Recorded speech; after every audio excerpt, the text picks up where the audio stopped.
लोकसभा में अब सांसदों की संख्या 543 से बढ़कर 816 तक हो सकती है और ये कुल सीटों में 50% की वृद्धि है। यानी अगर आपके क्षेत्र में अभी लोकसभा की एक सीट है तो हो सकता है आने वाले समय में आपके जिले में या आपके शहर में या आपके क्षेत्र में लोकसभा की सीटों की संख्या 2 या फिर 3 भी हो सकती है। भारत के पिछले 53 वर्ष के राजनीतिक इतिहास में यह सबसे बड़ा बदलाव होगा। आज लोकसभा में इसे लेकर एक बिल पेश किया गया है। आखिरी बार 1973 में संवैधानिक संशोधन के जरिए लोकसभा की सीटों की संख्या बढ़ाई गई थी और उसके बाद से ये संख्या अभी तक 53 वर्षों तक स्थिर है।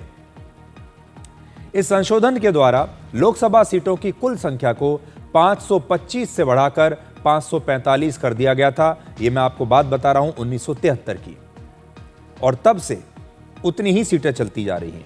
लोकसभा में 545 सांसदों में 543 चुनाव जीतकर आते हैं, जबकि 2 एंग्लो इंडियन सांसद मनोनीत होते हैं। लेकिन अब एंग्लो इंडियन मनोनीत करने की परंपरा भी बंद हो चुकी है।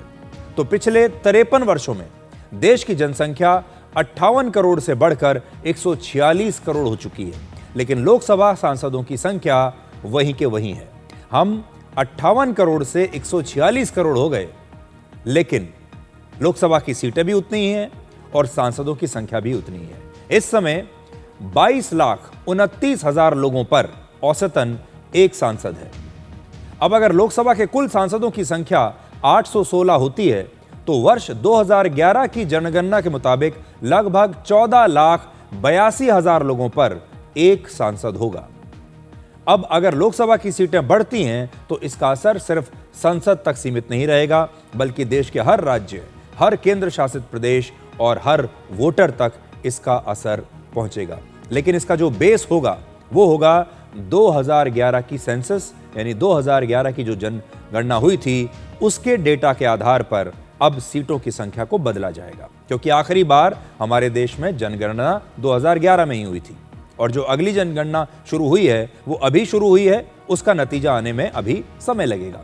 आज लोकसभा में गृह मंत्री अमित शाह ने यह संकेत दिए कि लोकसभा की सीटें 50% के फॉर्मूले के आधार पर बढ़ाई जाएंगी। ये क्या फॉर्मूला है?